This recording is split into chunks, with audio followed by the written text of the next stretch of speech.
Chapter 18 Grandma's Warm Clothes. It was a very cold night, and the wind whistled around the windows as I started to get ready for bed.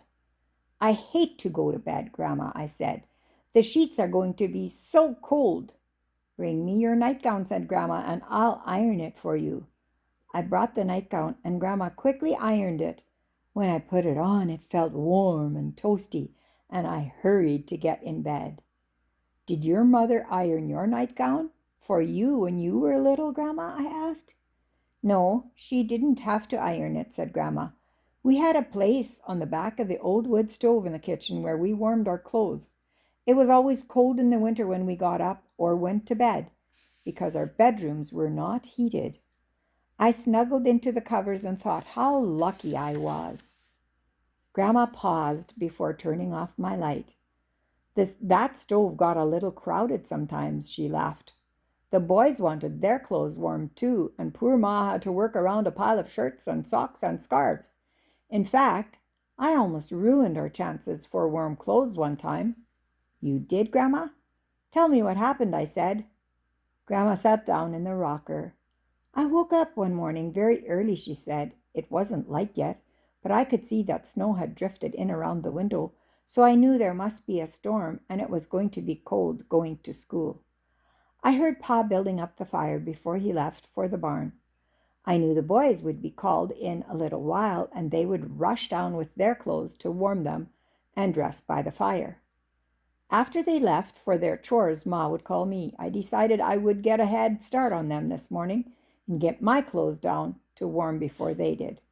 Quietly, I got out of bed and gathered up the things Ma had left on the chair for me to wear that day. I tiptoed down to the kitchen and was pleased to see that Ma wasn't there yet. I'd surprised them all. As I started to put my clothes on the back of the stove, another idea struck me. Why not put them in the oven?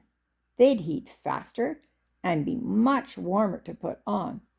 So I opened the oven door and pushed in my flannel petticoats and heavy stockings. Then I ran back to my room and jumped into bed.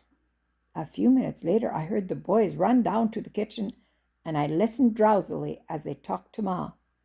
Before they had left the house, Pa returned from the barn. "The storm is getting worse, Marianne," he said to Ma.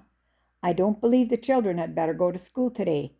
Even if they took Nellie, they might not be able to get back by afternoon."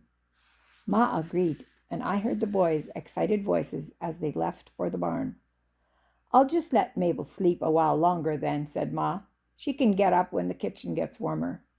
This pleased me, and forgetting all about my clothes warming in the oven, I went back to sleep. It was some time later when Ma came to call me for breakfast. "Put on your wrapper now, Mabel," she said. "You can dress after breakfast. You won't be going to school today."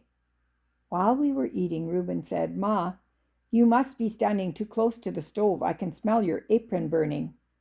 Ma jumped back from the stove. "No, it isn't burning," she said, "but I do smell something. Did one of you leave a mitten on the back of the stove? Maybe they fell behind." Roy got down on the floor to look, but he saw nothing. By this time the odor was stronger, and Ma was looking to see if something had been put in with the wood. Pa got up to help search. "I believe it's coming from the oven," he said, and he opened the door. Smoke billowed out, and Ma ran to open the kitchen door. Quickly, Pa reached into the oven and pulled out my petticoats and stockings. The boys looked at the scorched flannel and wool, and then at Ma, who had come to survey the mess. Their smug looks said that they were glad it wasn't their clothes Pa had found in the oven. "We'll be up to our shoe tops in snow in our own kitchen," Pa said as he went to close the door. "Who is responsible for this foolishness?" Of course, everyone looked at me. "I just wanted to warm my clothes," I said in a small voice. "I guess I forgot they were in there." "You'll have more than warm clothes if you pull a trick like that again," Ma said to me. "Now get the broom and sweep out that snow. I declare I don't know what possesses you to be so thoughtless." Ma picked up my clothes and held them at arm's length. "Hardly even fit for rags," she said.